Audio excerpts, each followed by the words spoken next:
लोग कहें कि हमारे 3-4 बेटे हैं, 2-3 बेटियां हैं, हम किस्मत वाले हैं, पोता पोती है, हम किस्मत वाले हैं, तो ईमानदारी से बोलो, इतने सारे बच्चे हैं, परिवार है, कुटुंब है, तो ऐसे तो बहुत सारे जीव जंतु के भी ढेर सारे छोरा छोरी होते हैं, तो कभी अपन उनको कहते हैं कि ये किस्मत वाला।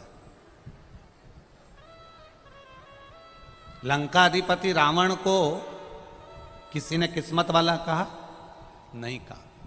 राक्षस जरूर कहा, असुर जरूर कहा, पर किसी ने किस्मत वाला नहीं कहा। पर किस्मत वाले में भी 3 बड़े प्रबल किस्मत वाले हैं, 3 बड़े भाग्यशाली हैं। भाग्यशालियों में भी भाग्यशाली हैं 3 प्रबल भाग्यशाली। पहला दशरथ जी महाराज, जिनके घर में राम जन्मे। बोलो भाग्यशाली है कि नहीं? किस्मत वाले हैं कि नहीं? राम जिनके घर में जन्मे, किस्मत। दूसरे नंबर पर भीष्म पितामह, जिन्होंने भगवान कृष्ण का बचपन से लेकर जवानी तक का दर्शन करा। बोलो भीष्म पितामह किस्मत वाले हैं कि नहीं? बचपन से लेकर जवानी तक भगवान कृष्ण का दर्शन कर रहे हैं, वो भीष्म पितामह भी किस्मत वाले हैं। और तीसरे नंबर पर है गिद्धराज जटायु, जो अपने प्राणों को त्यागा तो राम जी की गोद में त्यागा। किस्मत वाला है कि नहीं? बोलो बोलो, जम के बोलो, है ना? अब दशरथ जी के घर में राम जन्मे, किस्मत वाले हैं। भीष्म पितामह ने भगवान कृष्ण का दर्शन किया, किस्मत वाले हैं। गिद्धराज जटायु की गोद में, राम जी की गोद में गिद्धराज जटायु अपने प्राणों को त्यागा, किस्मत वाला है कि नहीं? पर अगर इन तीनों को भी देखा जाए कि इन तीनों में भी प्रबल किस्मत वाला कौन सा है, बहुत भाग्यशाली कौन सा है, प्रबल किस्मत लेकर कौन पैदा हुआ, तो बताओ कौन पैदा हुआ? गिद्धराज जटायु। दशरथ जी के घर में राम जन्मे, पर दशरथ जी के जब प्राण छूटे तब राम सामने नहीं थे। भीष्म पितामह ने भगवान कृष्ण का दर्शन किया, पर भीष्म पितामह के प्राण छूटे तब कृष्ण सामने नहीं थे। और गिद्धराज जटायु, जिसने जीवन भर मांस खाया, पर जब प्राणों को त्यागा तो राम जी की गोद को पाया। यह प्रबल किस्मत है, यह भाग्य है उसका। गिद्धराज जटायु की कथा कहती है, बचपन गया जाने दो, जवानी गई जाने दो, अधेड़ी गई जाने दो, पर बुढ़ापा बिगड़ने मत। अरे बचपन खेल में खोया, जवानी नींद भर सोया, बुढ़ापा देख कर रोया, सिराने मौत हंसती है। गया बचपन, जाने दो, जवानी गई, जाने दो, अधेड़ी गई, जाने दो, पर बुढ़ापा मत बिगड़ने दे।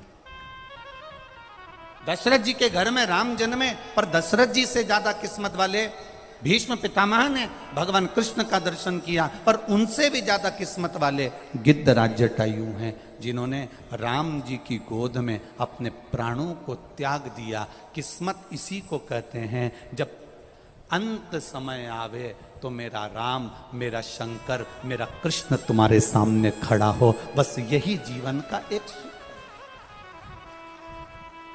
और अंत समय प्रभु आना पड़ेगा। आप लोगों को आता है ना? जरा जम के बोलो जरा, अंत समय प्रभु आना पड़ेगा, वचन दिया तो निभा, आए ना आए प्रभु कुटुम कभी, अंत समय प्रभु, और वचन दिया तो निभा।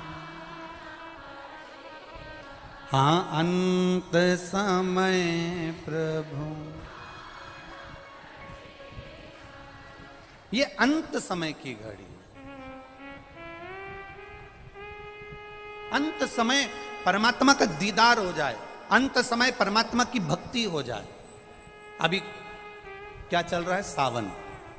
हमने पहले कथाओं में कहा, आप लोगों ने स्मरण में रखा होगा, 12 महीने शंकर जी को 1 लोटा जल चढ़ाओ, पर सावन के महीने में शंकर जी को जम जम के बोलो जरा, 2 लोटा जल चढ़ाओ। शिव जी को 2 लोटा जल।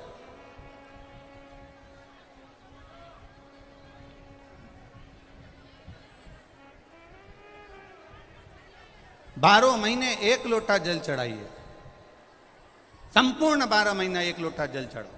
पर जब सावन का महीना आए तो अपने हाथ में 2 लोटे होना चाहिए। भले 1 लोटे के ऊपर दूसरा लोटा रख के लेके जाओ, मंदिर में जाओ, अंदर पहुंच जाओ, दोनों लोटों को हाथ में ले और दोनों की धार एक साथ मेरे देव अधिदेव महादेव को समर्पित करो। दोनों की धार। अब ध्यान देना थोड़ा सा, इस पुष्कर की ब्रह्मा शिव महापुराण की कथा का स्मरण करिएगा, थोड़ा सा ध्यान दीजिएगा। जैसे ये शिवलिंग है, ये जलाधारी है, ये यहां से जल नीचे जा रहा है। जलाधारी का जो मुख होता है वो उत्तर की ओर हो जाता है, ठीक है, समझिएगा जरा। अब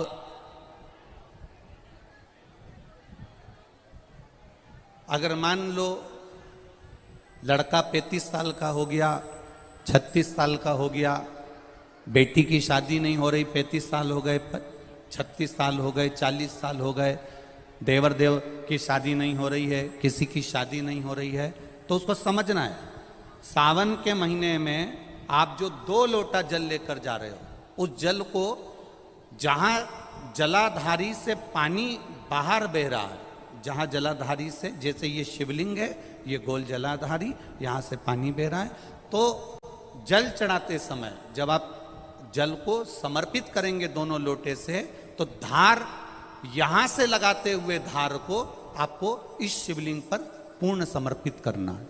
कहां से चालू करेंगे? ये जलाधारी जो बनी हुई है अशोक सुंदरी का स्थान। किसके स्थान से? अशोक सुंदरी के स्थान से। अगर लड़के की शादी, लड़की की शादी ना हो रही हो, 35 साल, 40 साल, 42 साल के हो गए, विवाह का कोई योग ही नहीं बन रहा, 28 साल, 30 साल हो गए, बहुत प्रयास कर लिए, तो एक सावन के महीने का नियम, 2 लोटे जल लेकर देवाधिदेव महादेव के सामने जाइए। यहां अशोक सुंदरी वाली जगह से दोनों धार एक साथ चढ़ाना प्रारंभ करिए और करते करते वो धार शंकर भगवान के शिवलिंग पर ले जाकर छोड़ दीजिए। ये सावन के महीने के अगर आपने मात्र 7 दिन भी लगातार अगर ये धार आपने चढ़ा ली है, तो देवाधिदेव महादेव की कृपा से 3-4 महीने में सूचना आपको प्राप्त हो ही जाती है। जल की महत्वता, बोल बम का नारा है, जल की मूलता को पहचानेंगे।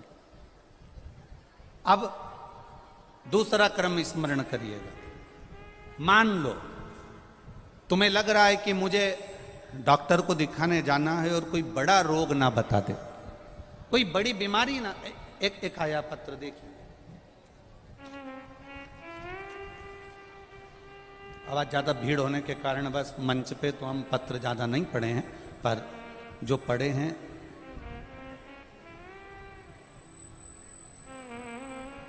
मेरा नाम ममता टिंकर है, मेरे पति का नाम शिवशंकर टिंकर है। मैं माधोपुर जिला सीकर राजस्थान की रहने वाली हूँ। कहीं बैठी हो तो हाथ हिला सकती हूँ। अगर कहीं बैठी हो, मेरा नाम ममता टिंकर है, मेरे पति का नाम शिवशंकर टिंकर है। मैं श्री माधोपुर जिला सीकर राजस्थान की रहने वाली हूँ। कहीं बैठी हो तो अपने दोनों हाथ इस तरह से हिला सकती हूँ। अगर कहीं बैठी हो तो, कहीं बैठी हो तो अपने हाथ हिला सकती हैं। मैं माधोपुर जिला सीकर राजस्थान की रहने वाली हूं। भोले बाबा की कृपा का मैं क्या वर्णन करूं गुरुदेव। मेरा बेटा 3 साल से सरकारी नौकरी की तैयारी कर रहा था, पर कहीं पर भी उसका नंबर नहीं लगता था। लोगों ने ताने भी देना चालू कर दिए कि इसकी सरकारी नौकरी नहीं लगेगी, क्या फायदा बार बार एग्जाम देने से। लोग ताने देते थे गुरुदेव। एक दिन टीवी पर आपकी कथा आ रही थी शिव महापुराण की। मेरा बेटा घर में कथा को सुनकर शिवलिंग लेकर आ गया और नियम से उसने शंकर भगवान की पूजा करना चालू करी। श्रावण के महीने में आपने जो 2 लोटे जल का प्रमाण पहले कहा था वो उसने किया, और गुरुदेव उसका फल मेरे बेटे को मिला। मात्र 6 महीने निकले और मेरे बेटे की रेलवे में सरकारी नौकरी लग गई। अभी वो बेटा महाराष्ट्र में ड्यूटी कर रहा है, पुणे में वो रेल विभाग में नौकरी कर रहा है। मैं बाबा को यहां प्रणाम करने आई हूं। ये शिव तत्व, आपकी भक्ति, आपका विश्वास, आपकी दृढ़ता शिव के प्रति। खाली न जाता कोई दर से तुम्हारे, खाली न जाता कोई दर से तुम्हारे।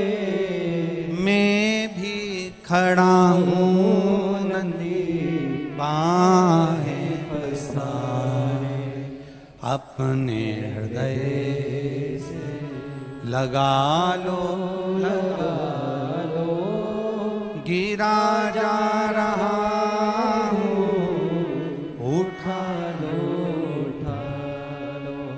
भोले अपने दर से अब तो न टालो, गिरा जा रहा हूँ, उठा लो, उठा लो। शिव कथा कह रही है। जो बेटे, ऐसा नहीं है कि नवयुवक बेटा बेटी हम फिर निवेदन करेंगे। शिव महापुराण ने करा क्या है? शिव महापुराण ने एक ही चीज करी है कि जो नवयुवक बेटा बेटी हैं, बच्चे हैं, स्कूल जाने वाले बच्चे हैं, बुजुर्ग हैं, बड़े हैं, शिव महापुराण ने उनके भीतर भक्ति प्रदान करी। और वो भक्ति कैसी है कि एक एक घर का व्यक्ति शंकर की भक्ति में डूबना चाहता, एक एक व्यक्ति। अब आपको लग रहा है कि डॉक्टर मुझे कोई बड़ी बीमारी ना बता दे। कल हमारे खंडेलवाल जी के साथ हम रोज यहाँ आते हैं, तो कल एक 95 वर्ष के एक दादाजी थे,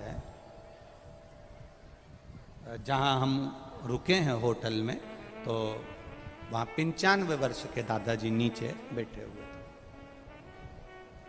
उनने संकल्प ले रखा था। वो बेड पे रहते थे, पलंग पर पड़े रहते थे, पर उनने कहा कि गुरुजी, शिव महापुराण की कथा से मैंने आपने जो बताया वो मैंने किया, और आज 95 वर्ष का हूँ, पलंग पर पड़ा रहता था, पर शिव की कृपा से चलकर यहाँ तक आया हूँ। ये शुक्र। अब 95 वर्ष के वो दादाजी, और उन्होंने प्रण ले लिया कि जब तक मिलूं नहीं तब तक खाऊं नहीं। अब बड़ी विडंबना वाली बात। अब इतने में ये अमित जी खंडेलवाल जी बोले, गुरुजी हम जैसे नीचे आए तो कहा ये दादाजी 95 वर्ष की इनकी आयु है और बड़े नियम लेकर बैठे हैं, आप एक बार इनसे मिल। हमने कहा इतनी देर कर दी मिलने में, अगर आपने नियम लिया था तो सूचना देते, हम खुद ऊपर से तुम्हारे घर ही पहुंच जाते। आप बोलते तो सही, भाव है आपका, हृदय चित्त है आपका, दिल है आपका।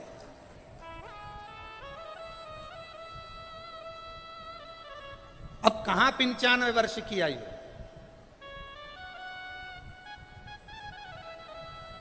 अब वो 95 वर्ष की आयु वाले, और इतना भाव, इतना भाव शिव के प्रति, शंकर ओघड़ी के प्रति, शिव भक्ति के प्रति। यहां सियोर वाले महाराज के प्रति भाव नहीं है, यहां शंकर के प्रति भाव है।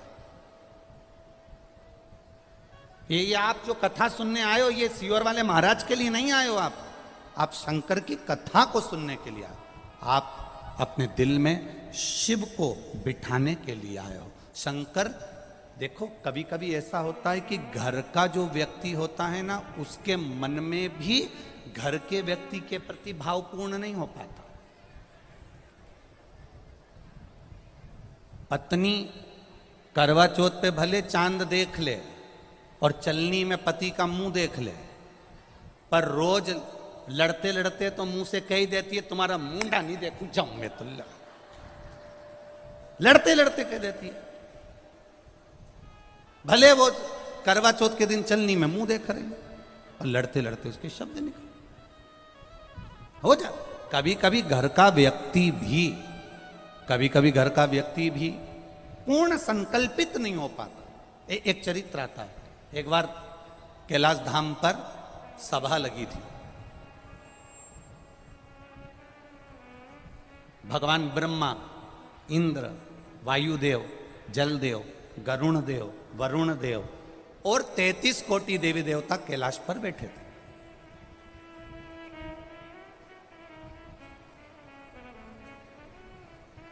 शंकर भगवान के पुत्र श्री गणेश जी, कार्तिकेय जी, पार्वती जी सब बैठे। अब इतने में वहां नृत्य चल रहा था, भजन चल रहा था, संगीत चल रहा था। इतने में कार्तिकेय जी उठ के खड़े हो गए। षडानंद कार्तिकेय उठ के खड़े हो गए तो शंकर भगवान ने ब्रह्मा जी की ओर देखा कि ये कार्तिकेय उठकर क्यों खड़े हुए, आखिर कारण क्या हुआ, क्या ऐसा कि ये कार्तिकेय उठ के खड़े हो गए।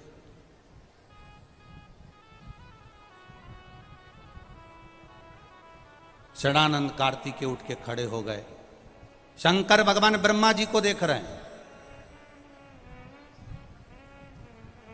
शिव जी ब्रह्मा जी को देख रहे हैं। तब ब्रह्मा जी ने भगवान शंकर की ओर देखकर कहा, आपके पुत्र ये षडानंद कार्तिकेय हैं, ये मेरे पास पढ़ने के लिए आए, विद्या अध्ययन करने के लिए आए। मैं इनको, षडानंद कार्तिकेय को मैंने विद्या का अध्ययन कराया। पर कार्तिकेय जी के मन में मैंने विद्या का अध्ययन करा दिया, और अध्ययन कराने के बाद में कार्तिकेय जी मेरे पास में मेरा हाथ पकड़कर खींचकर मुझसे बोलते हैं, मुझे ओम का अर्थ बताइए। ब्रह्मा जी के शब्द सुनिएगा जरा। पुष्कर राज की धरा पर बैठकर अपन ब्रह्मा शिव पुराण की कथा सुन रहे हैं, उनकी एक एक शब्द का स्मरण करिएगा। ब्रह्मा जी ने कहा, षडानंद कार्तिकेय, थोड़ा डीले कम करो बाबू। ब्रह्मा जी बोलते हैं कि षडानंद कार्तिकेय जी ने मेरा हाथ पकड़ा, और हाथ पकड़कर ब्रह्मा जी कहते हैं, खींच कर बोला कि मुझे ओम का अर्थ बताइए।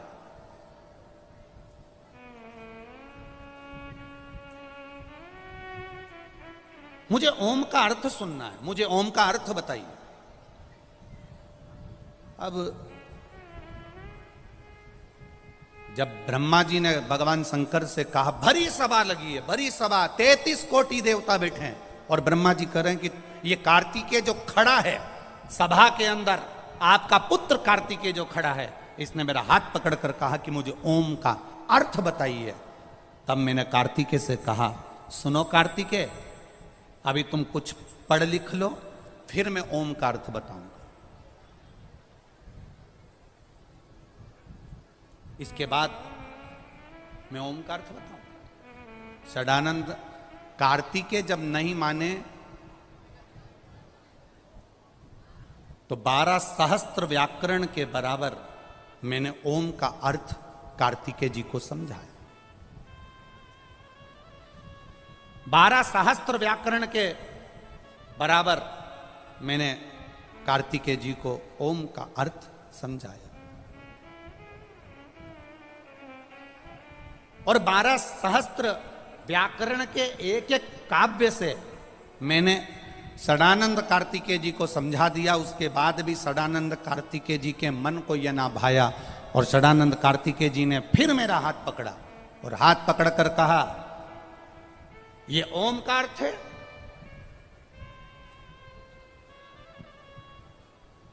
ये ओम का अर्थ है। सदानंद कार्तिकेय जी के मुख से निकल गया, ओम का अर्थ तो शायद मेरे पिता को भी स्मरण में नहीं होगा। जरा ध्यान देना शब्द पर। कभी कभी बेटा दुकान पर जब ज्यादा बैठना चालू कर देता है, पिता अपने बेटे पर सब कुछ छोड़ देता है, तो बेटे को यह महसूस होने लगता है कि मैं जितना अच्छा व्यापार कर सकता हूं मेरा बाप भी नहीं कर सकता। यह बेटे को अनुभव होता है। ये बेटे की चित्तवृत्ति में ये अनुभव होते हैं। ये बच्चे की चित्तवृत्ति में ये अनुभव हो जाते हैं। पढ़ा लिखा लड़का अपने पिता को ये सोचता है कि इन्होंने क्या पढ़ाई करी, तुम्हारा समय दूसरा था, हमारा समय दूसरा है, हमने जितना पढ़ा शायद आपने नहीं पढ़ा होगा, पर स्मरण में रहे बाप बाप होता है और बेटा बेटा होता है। उसके स्मरण में रहना चाहिए ये शब्द, ये संबोधन।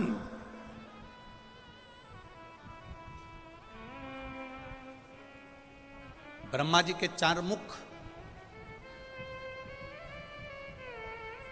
ब्रह्मा जी के चारों मुख और 4 मुख से ब्रह्मा जी नयनों से अश्रु बहा रहे हैं, आंसू। कभी ब्रह्मा रोया है क्या?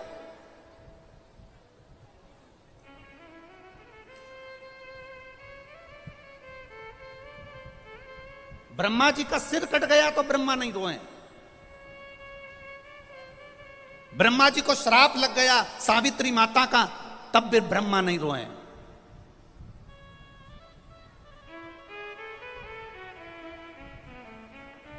ब्रह्मा के शीश से बटका वृक्ष बन गया, ब्रह्मा के रक्त से कर्मनाशा नदी बह गई, ब्रह्मा नहीं रोए हैं। पर आज भरी सभा है, सब बैठे हैं और ब्रह्मा के 4 मुख के नेत्रों से अश्रु बह रहा, आंसू।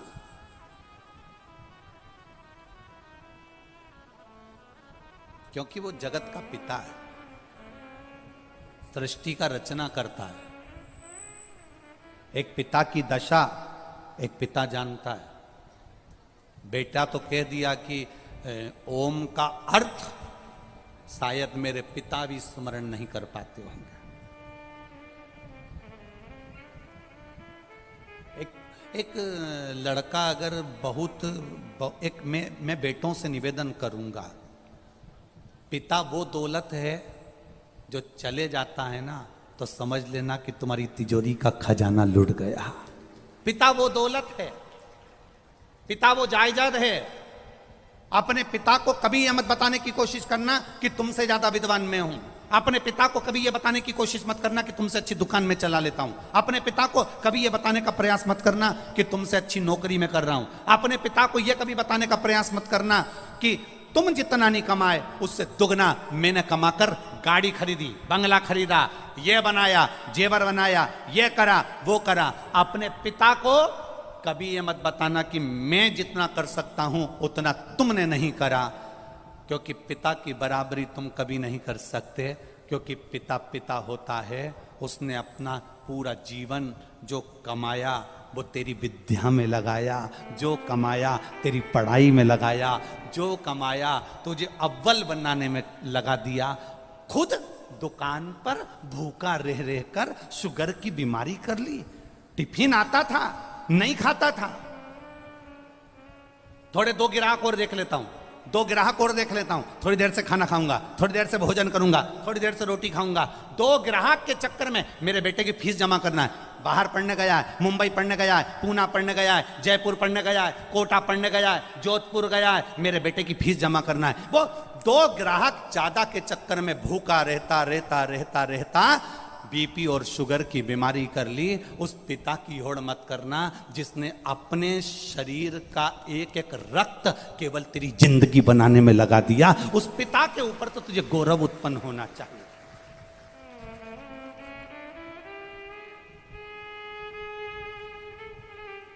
बड़ा दुख होता है जब किसी के मोबाइल पर हम स्टेटस पर देखते हैं ना, और वो लिखते हैं माय वाइफ माय लाइफ। बड़ा दुख होता है जब किसी के मोबाइल के स्टेटस पर देखा जाता है कि my wife my life.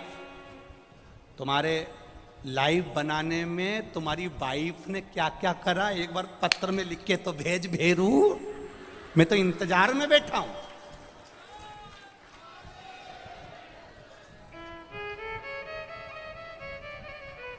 Wife तुम्हारी लाइफ नहीं बनाएगी, वाइफ तुम्हारे बच्चों की लाइफ बनाएगी, ये निश्चित है। वाइफ, हां, वाइफ किस जगह पर खड़ी होती है? वाइफ लाइफ कब होती है? जब तुम बीमार पड़े हो, तकलीफ में हो, कष्ट में हो, कर्जे में लदालूम हो गए, दुख की घड़ी है, और तुम्हारी पत्नी तुम्हारे सामने खड़ी होकर कह दे चिंता मत करना, कर्जा भी हो गया तो मरने की मत सोचना, बीमारी आ गई ना टेंशन मत लेना, मैं तुम्हारे साथ कदम से कदम मिलाकर चलूंगी, चिंता मत करना। तब लिखना माय वाइफ माय लाइफ है। ये मुझे ज्ञान दे रही है, ये मुझे समझा रही है, ये मुझे ज्ञान का स्मरण करा रही है। और नहीं तो अपने मोबाइल पर लिखना चाहिए my father my mother my life. मेरा पिता और मेरी माँ ही मेरी लाइफ है, जिसने मेरी जिंदगी बनाई है। हम तुम्हारी पत्नी का विरोध नहीं कर रहे, क्योंकि हमें तुम्हारी पत्नी का विरोध करना भी नहीं है, जैसी मिली है तुम निभा रहे हो। हम तुम्हारी पत्नी का क्या विरोध करें? हमारा इतना सा कहना है, तुम्हारी पत्नी तुम्हारी दुख की घड़ी में सामने खड़ी हो, तुम्हारी पत्नी तुम्हारे दुख के समय पर तुम्हारे सामने खड़े होकर कह रही हो चिंता मत करो, कोई बात नहीं, पैसा नहीं है ना, अब की बार साड़ी नहीं लेंगे करवा चौथ पर, मेरे पास बहुत पड़ी है, जेवर पड़ा है, तुम चिंता मत करना। अगर दुख की घड़ी आ भी गई, पूरा जेवर उठाकर दे दूंगी, तुम्हें कर्जे से मुक्त कर दूंगी, तुम चिंता मत करना, तुम चिंता मत करना। एक बात याद रखना, जब हमारे घर में दुख आता है तब हमारे घर का सोना बैंक में जाता है या दुकान पर जाता है? काय के लिए? गिरवे रखने के लिए या बिकने के लिए? बोलो सही है कि गलत है? जब दुख आता है तब घर का सोना दुकान पर जाता है, जब दुख आता है घर का सोना सुनार की दुकान पर जाता है। सुनार का पूछता है तुम तो हमारे परिचित हो, ऐसा क्या तकलीफ आ गई जो इतना सारा भाभी का पूरा जेवर लिया है, तुम्हारी मम्मी का पूरा जेवर लिया है, क्या हो गया ऐसा? कहा साहब बहुत कर्जे में हूँ, बहुत दुख में हूँ, इसलिए घर का सोना जो तिजोरी में रखा होता था, अलमारी में पड़ा होता था, उसको मैं दुकान पर लेकर आया हूँ। दुख की घड़ी में घर का सोना सुनार की दुकान पर जाता है, सुनार पैसे देता है, तब हमारा कर्जा चूक जाता है। जब दुख की घड़ी में घर का सोना सुनार के पास जाए तो समझ लेना कि दुख की घड़ी में अगर तिजोरी में रखा सोना दुकान तक जा रहा है तो दुख की घड़ी में हमें महादेव के दरवाजे तक जाना है, तो सोना दुकान पर नहीं जाएगा, अपने आप सब काम हो जाएगा। हम दुख की घड़ी में अपनी चैन, अपनी अंगूठी, अपनी मोबाइल, अपना पर्स गिरवे रखी आते हैं, पर हम दुख की घड़ी में महादेव के पास नहीं जाते हैं। बोलो सही है कि गलत है? दुख की घड़ी आई, तुमने सोचा मेरी गाड़ी रख देता हूं, मेरा बंगला रख देता हूं, मेरा ये सामान रख देता हूं, मेरी चेन रख देता हूं, मेरी अंगूठी रख देता हूं। मेरा एक निवेदन है, अपने चेन, अंगूठी, मोबाइल, पर्स को गिरवे रखने से अच्छा, कर्जे में डुबाने से अच्छा, एक बार दुख की घड़ी में जैसे सोना सुनार की दुकान पर जाता है, ऐसी दुख की घड़ी में तुम मेरे महादेव के मंदिर में, लोग सोना दुकान पर ले जाते हैं, तुम 2 लोटा पानी महादेव के मंदिर में लेकर जाना, उसको चढ़ाना, 1 महीना इंतजार करना, फिर विश्वास रखना कि शिव पुराण सुनी थी तो 1 महीने में बाबा ने धीरे धीरे कर्जा चुकाया कि नहीं चुकाया। कहां से आएगा, कैसे देगा? उसका नाम कुबेरेश्वर महादेव है। वो साधारण नहीं है, बड़ा आनंद में बैठता है,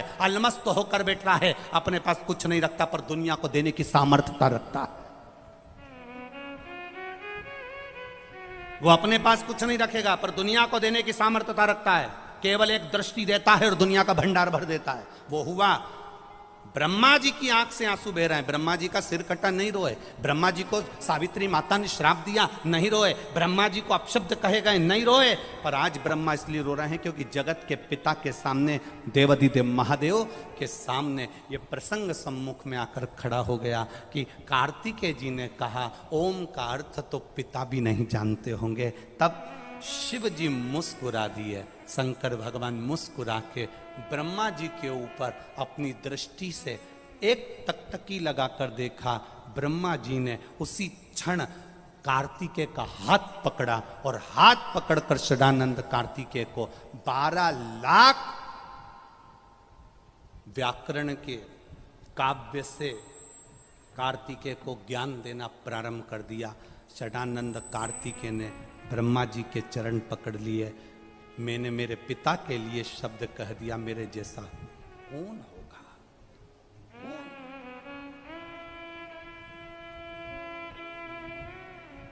बेटा विद्वान, खूब विद्वान बनो, तुम कलेक्टर बनो, एसपी बनो, डीएसपी बनो, एसडीएम बनो, तुम डॉक्टर बनो, कमिश्नर बनो, सीए बनो, तुम्हारी मर्जी पड़े वो बनो।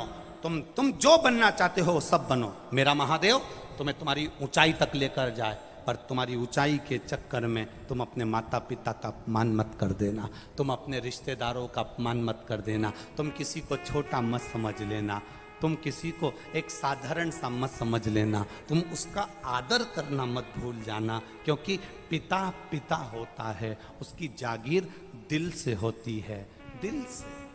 वो धन दे कि ना दे पर मन बहुत देता है।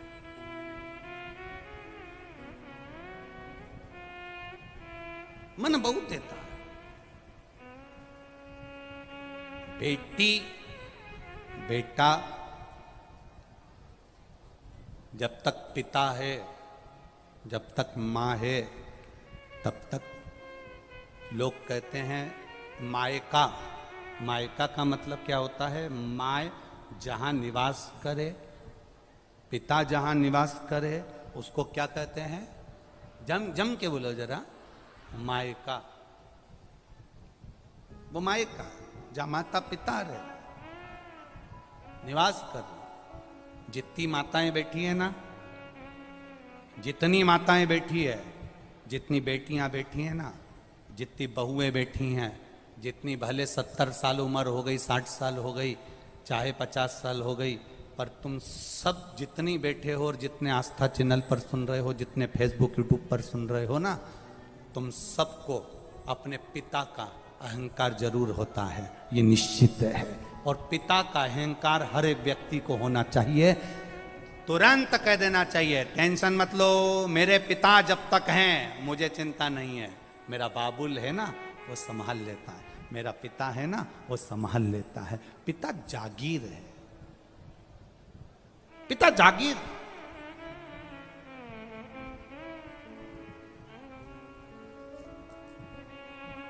ब्रह्मा जी की आंख में आंसू थे, शिव जी ने दृष्टि कर दी। शंकर जब दृष्टि करता है तो फिर सब काम हो गया।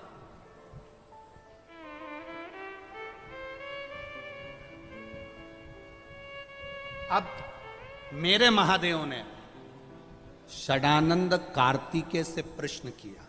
अभी तक कार्तिकेय ने क्या कहा था कि ओम का अर्थ शिव भी नहीं जान सकते।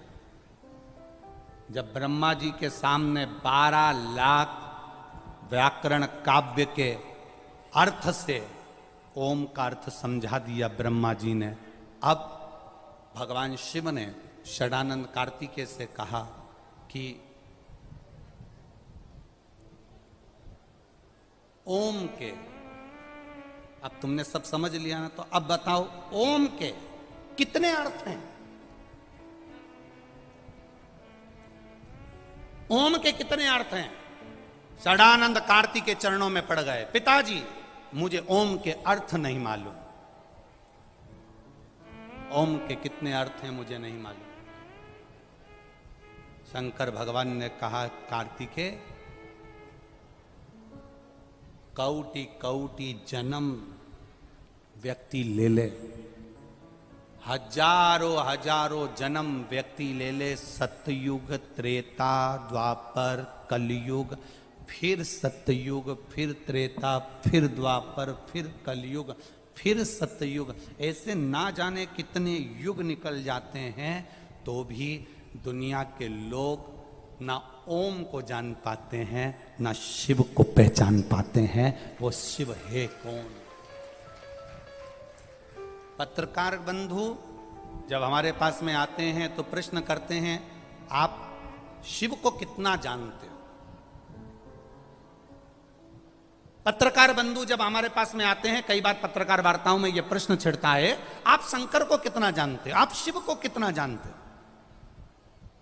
हमारा एक ही उसका उत्तर रहता है कि हम शिव को नहीं जानते, बिल्कुल नहीं जानते, क्योंकि ये शरीर मनुष्य का है, ये शंकर को कैसे जान सकता है? पर इतना जरूर जानते हैं, हम शंकर को नहीं जानते, पर शंकर अपने जीव को जरूर जानता होगा, बस इतना जरूर जानता।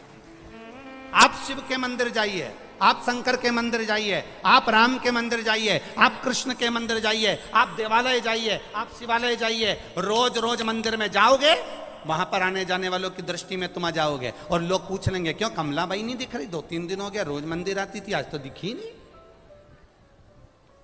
क्यों कमलाबाई नहीं दिख रही? रोज मंदिर आती थी, आजकल दिख नहीं रही। कमलाबाई नहीं दिख रही, रोज मंदिर आती थी, आजकल दिख नहीं रही।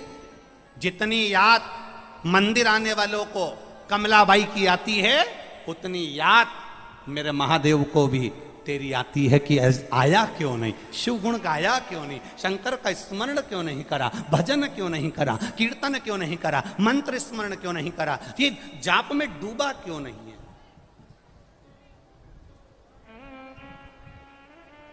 कौटि कौटि जन्म ले लो तो भी शंकर को नहीं जान सकते। क्या जानोगे आप शंकर भगवान को? केवल इतना कि वो भांग पीता है। शंकर को इतना ही जानोगे कि नंदी पर बैठता है। शंकर को इतना जानोगे कि उसके गले में सांप है। शंकर को इतना जानोगे कि उसके सिर पर चंद्रमा है। शंकर को इतना जानोगे कि बाघंबर पहना है। शंकर को इतना जानोगे कि भस्मी लपेटा है। शंकर को इतना जानोगे कि सिर पे गंगा है।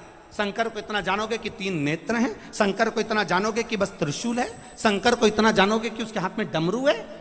शंकर को केवल इतना तक जानना नहीं है, हमें शंकर को यह जानना है कि ब्रह्मा ब्रह्मलोक में रहते हैं, बैकुंठ में मेरे नारायण रहते हैं। पृथ्वी का कार्यभार संभालने के लिए शंकर भगवान को छोड़ा गया। इसलिए छोड़ा गया कि संसार के मनुष्य जब दुखी होंगे, शिव के ये भूमि पर रहने वाला, पृथ्वी पर रहने वाला जब तकलीफ में होगा, तो देवता भी पृथ्वी पर होना चाहिए। एक बहू जयपुर में रह रही है और एक बहू तुम्हारे साथ में रह रही है। तुम्हारे को दुख आएगा तो जयपुर वाली पहले आएगी कि तुम्हारे पास वाली आएगी? बोलो बोलो, जम के बोलो जरा। पास वाली आएगी। अब तुम पास वाली से बात भी नहीं करती, क्योंकि जो पास में होती है ना, उससे बड़ी चिढ़ होती है।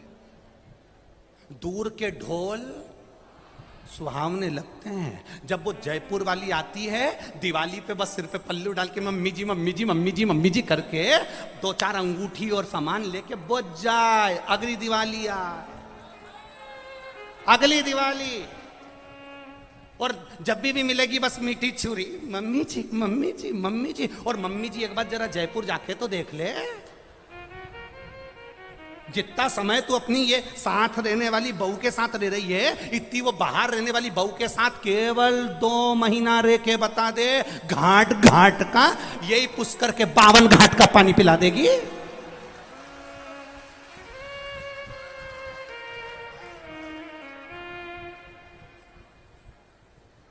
रोज भेरू और भैरवी में लड़ाई होगी। आ गई तुम्हारी मम्मी, तुम ही रख लो। आ गई तुम्हारी मम्मी, अब मैं अच्छे से कपड़े भी नहीं पहन सकती, मैं ना जा सकती। आ गई तुम्हारी मम्मी। अब रोज भगवान से प्रार्थना करेगी, भोलेनाथ ये पुष्कर कब जाएगी।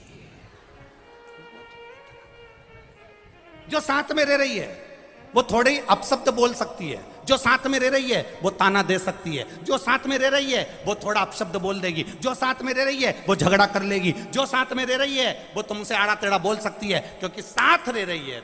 जो साथ रहती है वो तुमसे अपशब्द बोल सकती है, ताना दे सकती है, गाली दे सकती है, अपशब्द बोल सकती है। पर जब तुमको दुख आएगा तो वो जयपुर वाली बात में तुम्हारी पास वाली जिससे तुमने झगड़ा करा वो आके खड़ी हो जाएगी। बस खड़ी भी हो गई ना और कुछ नहीं करे, 2 बार बेटों को फोन ही लगा दे कि तुम्हारी मम्मी की तबीयत खराब हो गई, और बेटे बस इतना ही कर देगी ना तो ही तुम पार हो गए, समझ लो, इतना ही। अब हम आस लगा के बैठे हैं, दूर के ढोल वो 4 दिन की चांदनी वारे पुष्कर वालो। तुम्हें सारी कहावत याद है? गजब, बहुत बढ़िया।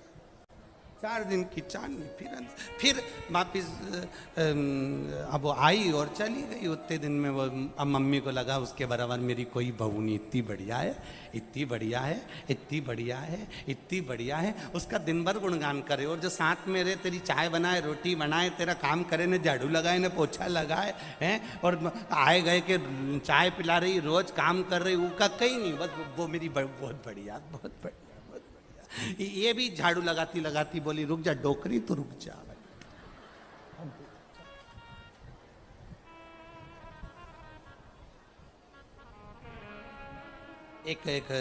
एक ससुर की 4 बहू, ससुरा मर गया, बहुएं धाड़ धाड़ के रोने लगी, खूब नई नई डिजाइन में रोई, खूब।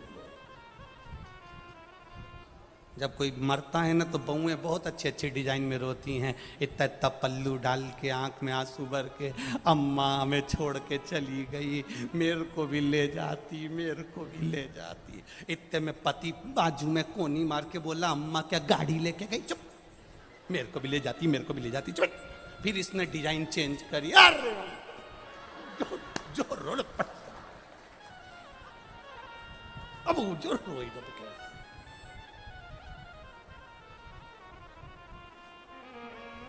अब 4 बहुएं खूब रोई, इनके पतियों को बुला लिया, पति आ भी गए, क्या हुआ, तुम्हारे पिताजी मर गए। तो बेटों ने कहा अच्छा हुआ मर गए, तुम एक गिलास पानी नहीं देती थी, तुम भी तो यही चाहती थी कि पिताजी मर जाएं, फिर रो क्यों रही हो।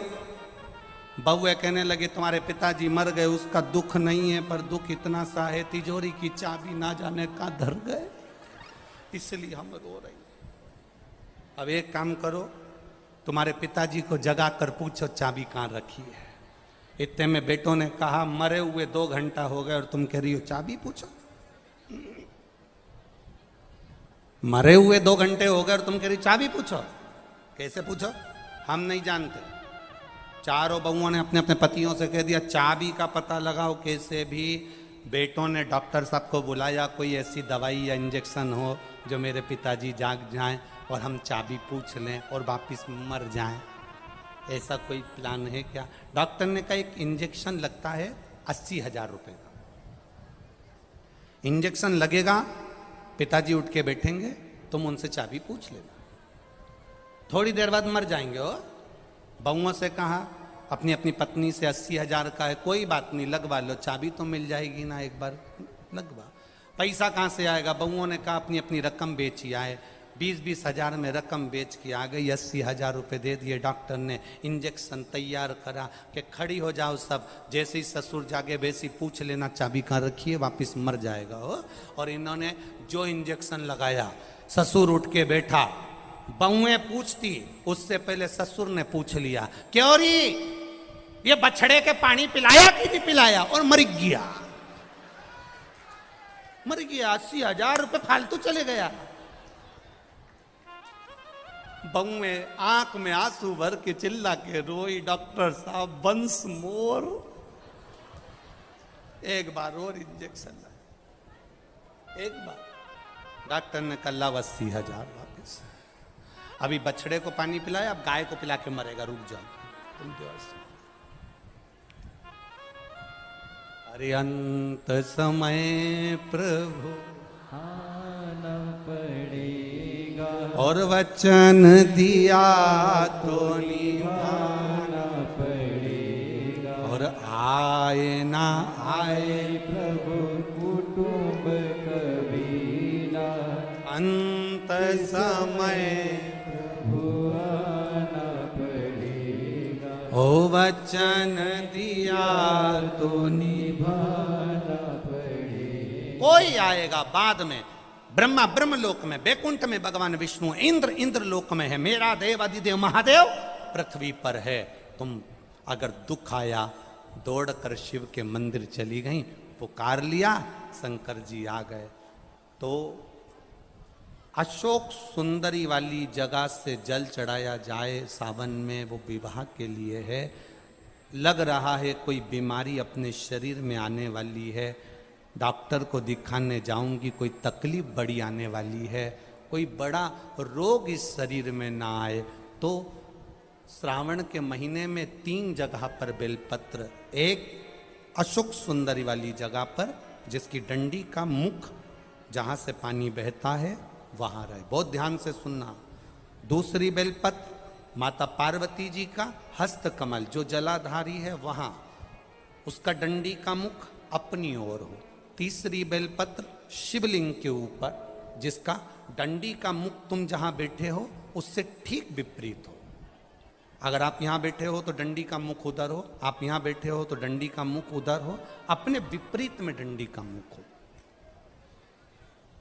बेलपत्र चढ़ा देने के बाद 2 हाथ में जो तुम्हारे जल का पात्र है उसको बाबा को धीरे धीरे तीनों स्थान पर धार थोड़ी थोड़ी चढ़ाई है और फिर बाबा का आचमन कर कर आई है।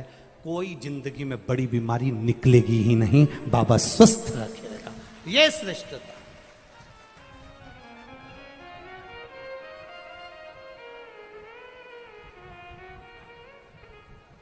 इसकी श्रेष्ठता।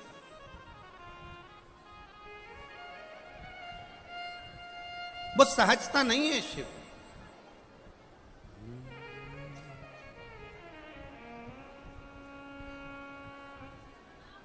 शिव का डमरू डम डम बोले, अगम निगम के भेद ये खोले। ऐसा डमरू बजाने वाला कोई नहीं, भोलेनाथ से निराला यहाँ कोई नहीं, भोलेनाथ से निराला यहाँ कोई नहीं, शंभुनाथ से निराला यहाँ कोई नहीं, शंभुनाथ से निराला यहाँ कोई नहीं। ओ कोई नहीं रे यहाँ कोई नहीं, कोई नहीं रे यहाँ कोई नहीं। ओ कोई नहीं रे यहाँ कोई नहीं, कोई नहीं रे यहाँ कोई नहीं। मेरे बाबा से निराला यहाँ कोई नहीं, मेरे बाबा से निराला यहाँ कोई नहीं। भोले भोले बाबा से निराला यहाँ को नहीं, भोले बाबा से निराला यहाँ कोई नहीं। बड़े भाव से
जब जब कर्मठ बदले पाप चमकते अगले पिछले, आया जब जब कर्मठ बदले पाप चमकते आया जब जब कर्मठ बदले पाप चमकते अगले पिछले, आया जब जब करवट बदले पाप चमकते अगले पिछले। ऐसा जोग जगाने वाला कोई नहीं, ऐसा जोग जगाने वाला कोई नहीं, ऐसा जोग जगाने वाला कोई नहीं, ऐसा जोग जगाने वाला कोई नहीं। भोले बाबा से निराला यहाँ कोई नहीं, भोले नाथ से निराला कोई नहीं। ओ कोई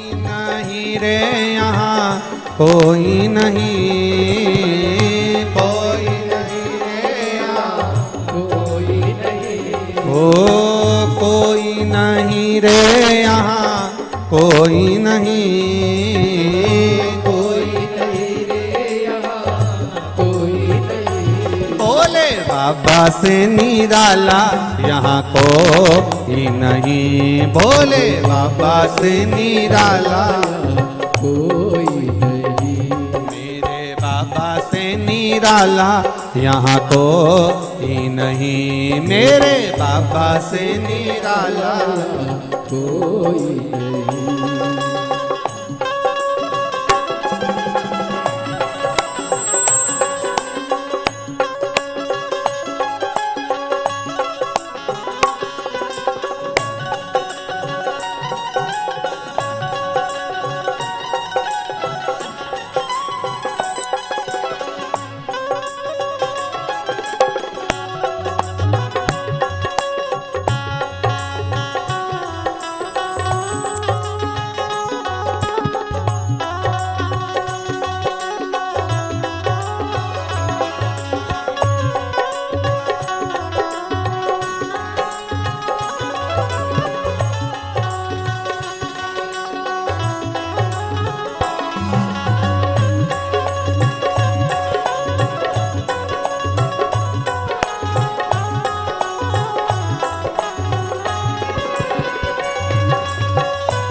काया जब जब करमट बदले आप चमकते अगले पिछले।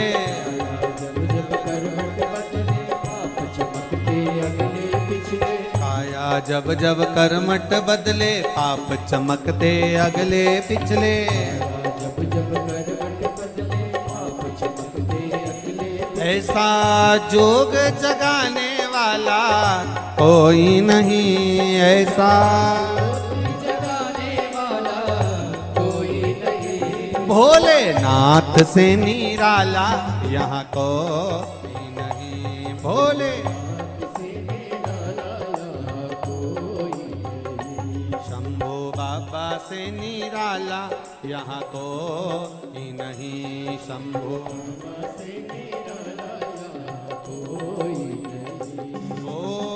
कोई नहीं रे यहाँ कोई नहीं। कोई नहीं रे यहाँ कोई नहीं। ओ कोई नहीं रे यहाँ कोई नहीं। कोई नहीं रे यहाँ कोई नहीं। भोले बाबा से निराला यहाँ कोई नहीं। भोले शंभो बाबा से निराला यहाँ को। शंभो बाबा से निराला कोई नहीं। मेरे बाबा से निराला यहाँ कोई नहीं। मेरे बाबा से निराला यहाँ कोई नहीं। भोले भोले बाबा से निराला यहाँ को ही नहीं, भोले बाबा से निराला कोई हार हार। अपने स्थान पर बैठकर भगवान देवाधिदेव महादेव से अपने हृदय की बात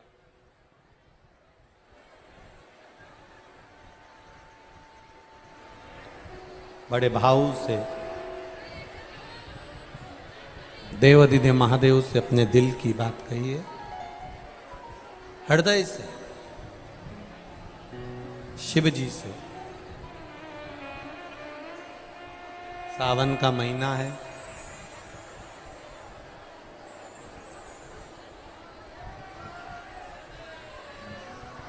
और श्रावण के इस महीने में बाबा से जहाँ जगह मिल जाए वहाँ बैठकर दिल के साथ, आनंद के साथ, भाव से शिव जी से प्रार्थना करें।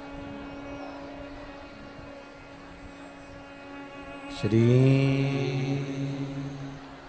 शिवाय नमस्तुभ्यं।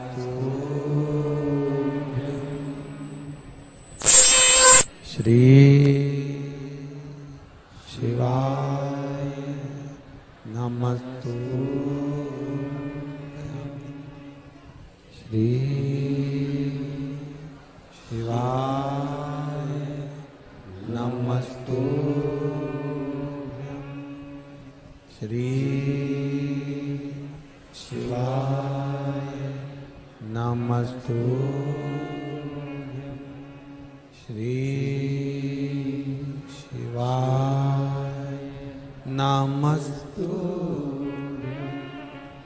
भोला सब दुख काटो भारा, ओ भोला सब दुख काटो भारा।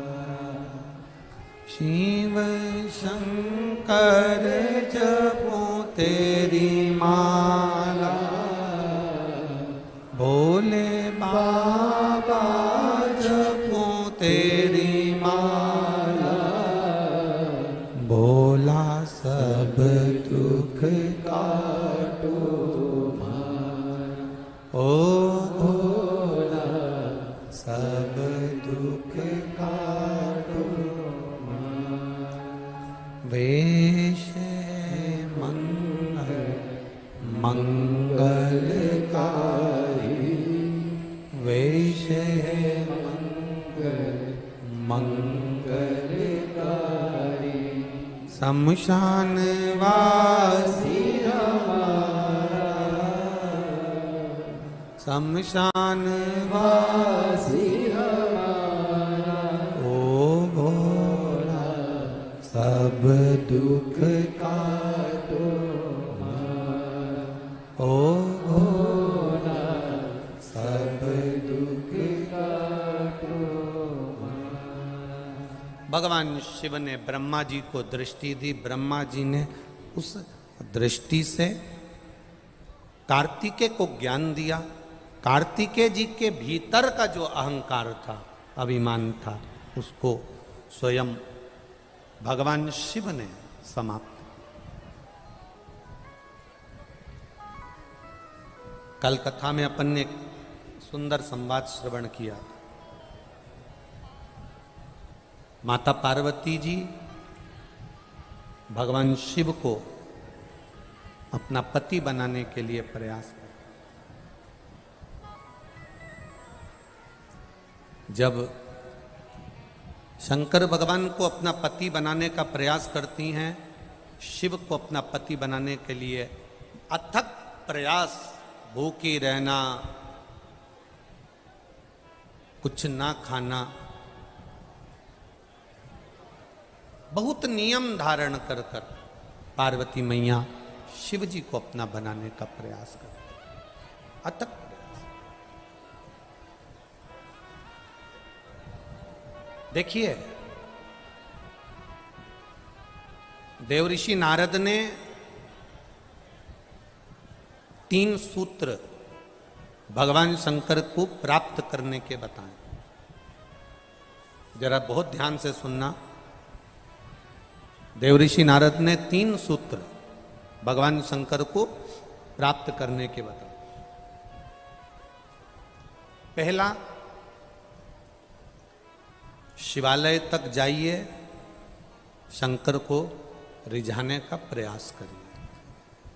मंत्र चाहे नमः शिवाय जप लो, ओम नमः शिवाय जप लो, डीले कम करो, नमः शिवाय जपो, ओम नमः शिवाय जपो, चाहे श्री शिवाय नमस्तुभ्यम जपो, चाहे महामृत्युंजय मंत्र जपो, चाहे राम कहो, चाहे कृष्ण कहो, तुम्हारी मर्जी पड़े उसका भजन करो। दूसरा, कहीं अगर मौका मिल जाए, चाहे वो टीवी के सामने मिल रहा हो, मोबाइल पर मिल रहा हो, चाहे तुम्हारे नजदीक में कहीं शिव महापुराण की कथा हो रही हो, पंडाल में बैठकर या टीवी के मध्य बैठकर या मोबाइल के सम्मुख या टीवी के सम्मुख बैठकर शिव महापुराण की कथा को सुनो। सुनना ही केवल नहीं है, सुनकर उसको अपनी जिंदगी में उतारना भी, सुनकर अपने जीवन में उतारना। और तीसरा, अगर बन सके कहीं शंकर भगवान की कथा चल रही हो, शिव महापुराण की कथा हो रही हो, और जो शिव गण आए हों, कथा सुनने के लिए जो शिव भक्त आए हों, कथा श्रवण करने के लिए जो शंकर के गण आए हों, शिव भक्त आए हों, उनको बन सके तो कुछ या पानी पिलाकर, शरबत पिलाकर, भोजन कराकर मुख उनका झूठा अवश्य कराएं। उससे हमारे यहाँ की बरकत कभी समाप्त नहीं होती। और मैं धन्यवाद दूंगा पुष्कर राज की इस धरा पर कई दानदाताओं ने, भगवान ने जिनको दिया, और आप लोगों को भी ऐसा नहीं, हम ये कभी नहीं कहेंगे कि तुम 50 लोगों को भंडारा करो या 1000 आदमी का भंडारा करो या 100 लोगों को आप पानी पिलाओ या 100 लोगों को खिलाओ। हम तो इतना कहेंगे, अपने बैग में अगर 4 पानी की बोतल आ जाए, अपने बैग में 4 बिस्कुट का फुड़ा आ जाए, अपने बैग में 4 रोटी घर से ज़्यादा बना के लिए आए, तो अपने आसपास वालों को भी खिलाओ और मुंह झूठा जरूर कराओ। इससे बढ़कर कोई सुख नहीं। शंकर का जो भक्त होता है, शिव का जो उपासक होता है, और कई पुष्कर राज की इस भूमि पर आप लोग जब निकलते होगे, हम लोग तो ज़्यादा उधर हमारा जाना नहीं होता क्योंकि भीड़ के कारण बस नहीं जाते, तो आप लोग तो जाते होगे तो देखते होगे जगह जगह पर लोग कुछ ना कुछ पानी पिला रहे, भोजन करा रहे या कुछ भी स्वल्प आहार उसको दे रहे। और यही क्रम हमारी समिति ने भी चालू करा है। सावन का महीना और पूरा अधिक मास का महीना, कुबेरेश्वर धाम की तरफ से भी जो मुख झूठा करा सकते हैं वो बाबा की कृपा से ये 2 महीने आप लोगों के मुख को झूठा कराकर कोई थोड़ा सा पुण्य अर्जित हो जाए, इससे बढ़कर कोई सुख नहीं। और हमारी क्या सामर्थ्य था, वो तो ये सब जो दानदाता लगे हैं, टीवियों पर जो सुन रहे हैं, मोबाइल पर सुन रहे हैं, इन लोगों का जो सहयोग मिलता है वो सब चल रहा है। करो सेवा। 3 सूत्र हैं। मंदिर तक जाना, शिवालय तक जाना, शंकर की आराधना करना, मंत्र का जाप करना, स्मरण करना। दूसरा, शिव महापुराण की कथा को सुनकर अपनी जिंदगी में उतारना। और तीसरा, कहीं शंकर का भक्त मिल जाए, कोई शिव का उपासक मिल जाए, उसकी सेवा कर ले। कितना सुंदर कहा है। शिव महापुराण में कहा है,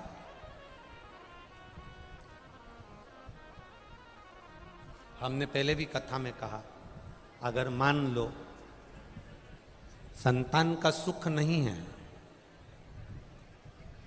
संतान का सुख नहीं है, 20 साल हो गए, 25 साल हो गए, 30 साल हो गए,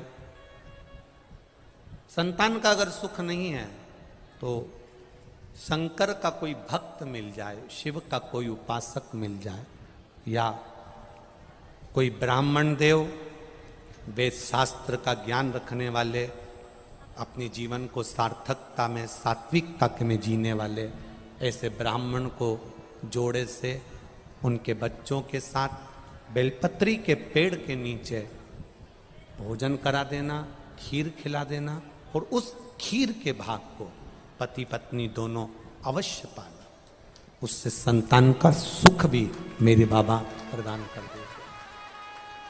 सफेद आंकड़े की जड़ का प्रयोग करो तुम रुका जी वाला, और साथ में ये भी करो। प्रयास करिए। एक बड़ा सुंदर संवाद आता है स्कंद पुराण का।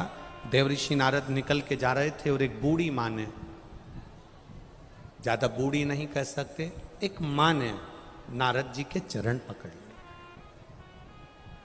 और माँ ने नारद जी के चरण पकड़कर कहा, नारद जी आप तो देवऋषि नारद हो। नारद जी बोले, हाँ नारद जी आप देवऋषि नारद हो, मेरे मन की एक बात है, मैं आपसे कह सकती हूँ। नारद जी ने बोला, क्या बात है, बोलो क्या बात कहना चाहती हो।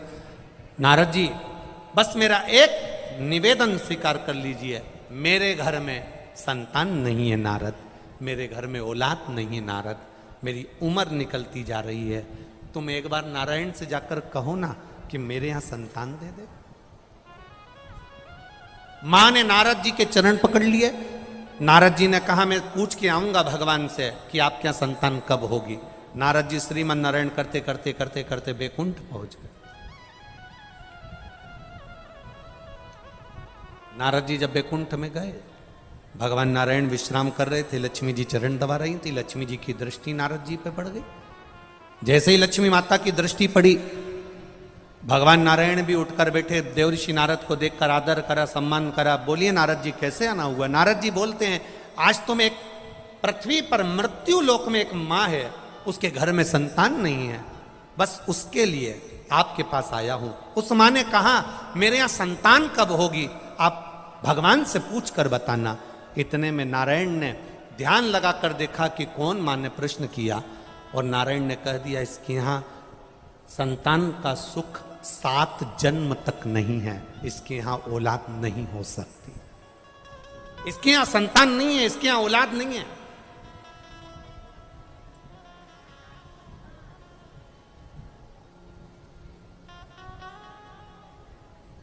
इसके यहां संतान का सुख नहीं हो सकता,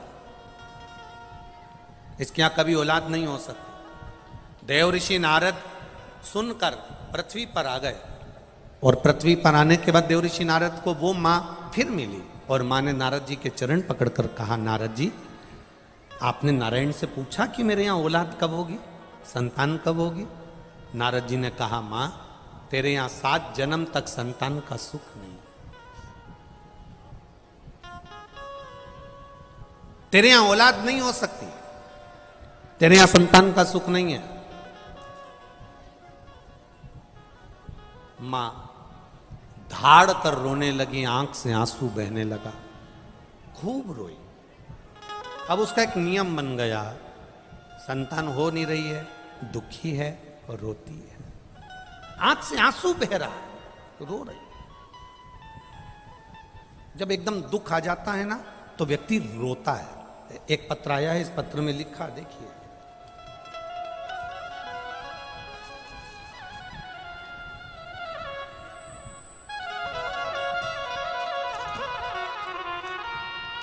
मैं ज्योति सोनी निवासी बड़ा महुआ, सही है, बड़ा महुआ जिला भीलवाड़ा की रहने वाली हूँ। कहीं बैठी हैं ज्योति सोनी, आप ही हैं? दोनों हाथ ऐसे हिला दो एक बार, हाँ ऐसे हिला दो। मैं ज्योति सोनी निवासी बड़ा महुआ जिला भीलवाड़ा की रहने वाली हूँ गुरुदेव। श्री शिवाय नमस्तुभ्यम। एक लोटे जल और एक बेलपत्र का मैं क्या वर्णन करूं। हमारे ससुर जी को कैंसर हो गया, सभी डॉक्टरों ने ऑपरेशन का कहा, तब हम उनको सब जगह दिखा कर ले आए और ऑपरेशन का कह दिया। ससुर जी की उम्र भी थी गुरुदेव, अगर ऑपरेशन कराते हैं तो डॉक्टर का कहना है कि ठीक हो ना हो। कई थेरेपी का बताया, कीमो का बताया, तब किसी ने कहा कि सीहोर वाला महाराज कथा करता है, एक बार सुनो। हमने कथा सुनी, उसमें रुद्राक्ष का विवरण आपने कर दिया कि सीहोर का जो रुद्राक्ष होता है वो औषधि का काम करता है। मेरे पति ने सोचा कि हम सीहोर जाएंगे और वहां से रुद्राक्ष लेकर आएंगे। हम लोग सीहोर पहुंचे, वहां से रुद्राक्ष लिया, कंकर शंकर की पूजन कर कर एक कंकर भी उठा लाए। भोले बाबा का क्या वर्णन करें गुरुदेव। रुद्राक्ष का जल शिव को चढ़ाते, लाते, ससुर जी को पिलाते, पानी शंकर का देते, बेलपत्र देते। बाबा का हम क्या गुणगान करें। दूसरी बार हम जब ऑपरेशन के लिए जांच कराने के लिए गए और बाबा की कृपा का हम क्या वर्णन करें गुरुदेव। 7 दिन ही मात्र हुए थे, आप पत्र में पढ़ सकते हो। 7 दिन बाद उन्हें हॉस्पिटल में ले गए और कई डॉक्टरों ने उनकी फिर जांच करना प्रारंभ करी और डॉक्टरों ने